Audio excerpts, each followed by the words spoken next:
بسم اللہ الرحمن الرحیم۔ شوال کی 9 تاریخ کا سورہ تبت یدا ابی لہب کا میں ایک وظیفہ دوں گا آپ کو۔ دشمن آپ سے ہمیشہ کے لیے دور ہو جائے گا۔ دشمن دور خالی نہیں ہوگا بلکہ پکڑ میں آ جائے گا، اور آپ اس کے شر سے، اس کی بد زبانی سے محفوظ ہو جائیں گے۔ یہ اتنا خاص عمل ہے کہ جس نے بھی یہ عمل کیا ہے اس کو اللہ تعالیٰ نے وہ سب چیزیں فوری دکھائی ہیں جن مقاصد کے حل کے لیے وہ یہ وظیفہ کرتا ہے۔ سورہ تبت کو اللہ نے بڑی فضیلت اور فوائد دیے ہیں۔ سب سے پہلے رسول اللہ صلی اللہ علیہ وسلم کا جو دشمن بنا، حالانکہ آپ مکی زندگی میں صادق اور امین کہلاتے تھے، جب تک آپ نے اللہ کی توحید کو بلند نہیں کیا تو کوئی آپ کا دشمن نہیں تھا۔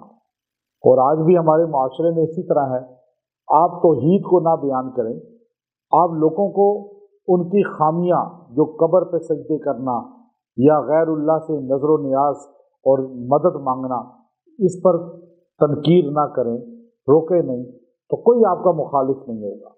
لیکن آپ رسول اللہ صلی اللہ علیہ وسلم کی سنت کے مطابق جب آپ کوئی صفحہ پہ کھڑے ہوئے، آپ نے کہا قولوا لا الہ الا اللہ، تو اس وقت سب سے پہلے آپ کا مخالف آپ کا چچا ہوا اور پتھر اٹھا کے مارا، اور حضور علیہ الصلوۃ والسلام سے فرمایا بد دعا کے جملے میں کہ آپ کا چہرہ خاک آلود ہو، کیا اس لیے بلایا تھا؟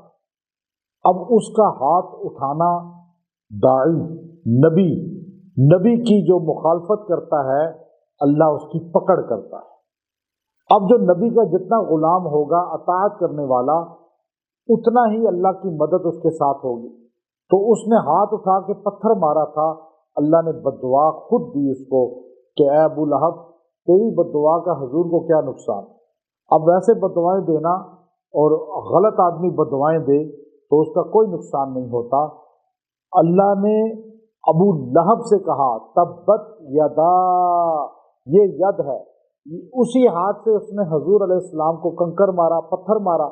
اللہ نے اسی کو توڑنے کے لیے کہا تبت یدا ابی لہب، ابو لہب تیرا ہاتھ ٹوٹ جائے، تو نے حضور علیہ السلام کے لیے ایسا کیا۔ اب اگر آپ چاہتے ہیں دشمن آپ سے دور ہو جائے، آج لوگ بہت حاسد ہیں اور لوگ پروپیگنڈا کرتے ہیں، آپ کے خلاف میڈیا میں بول رہے ہیں، آپ کو بدنام کر رہے ہیں، آپ کو نقصان دے رہے ہیں، گھر تباہ کر رہے ہیں، آپ کو مالی نقصان دے رہے ہیں، عورت مرد کوئی بھی ہے آپ کا دشمن، آپ مرد عورت کچھ بھی ہیں، آپ اس سورہ کو اس دن بیٹھ کر بڑے ہی وثوق کے ساتھ پڑھیں۔ اور میں الحمدللہ جتنے ایسے پسے ہوئے لوگوں کو میں نے یہ عمل دیا، جب وہ نا امید تھے، کوئی تعاون کرنے والا نہیں تھا، ذلت، پریشانیاں، دشمن پیچھے لگا ہوا ہے اور کیس کر رہا ہے بار بار، اور لوگ بھی اس کے ساتھ مل رہے ہیں، اس وظیفے سے وہ سارے پکڑ میں آئیں گے۔ اللہ ان کے ساتھ وہی انجام جو دنیا میں ابو لہب کا ہوا وہ اس کا بھی ہوگا۔ تو آپ نے یہ اس دن بھی وظیفہ پڑھنا ہے، بعد میں بھی کبھی پڑھنا چاہیں تو آپ کو اجازت ہے، مرد عورتیں سب کو۔ اور آپ یہ خاص طور پہ اس دن بیٹھ جائیں اور تبت یدا ابی لہب، سورہ لہب کو آپ نے پڑھنا ہے 70 بار، اور ہر بار لفظ لہب پہ تصور کرنا ہے مخالفین کا، چاہے ایک ہے چاہے زیادہ ہے، اور آپ یوں 70 بار پڑھیں۔ بسم اللہ الرحمن الرحیم ایک بار پہلی بار پڑھیں، اس کے بعد بسم اللہ بشک نہ پڑھیں، تبت یدا بھی پڑھیں، ہر بار لہب پہ تصور کریں ان کا۔ انشاءاللہ یہ عمل آپ کریں، اس کی برکت سے وہ سارے آپ سے پیچھے ہٹیں گے، مخالفین خود جکڑے جائیں گے، خود زوال اور پکڑ میں آئیں گے، اللہ آپ کو سرخرو کرے گا۔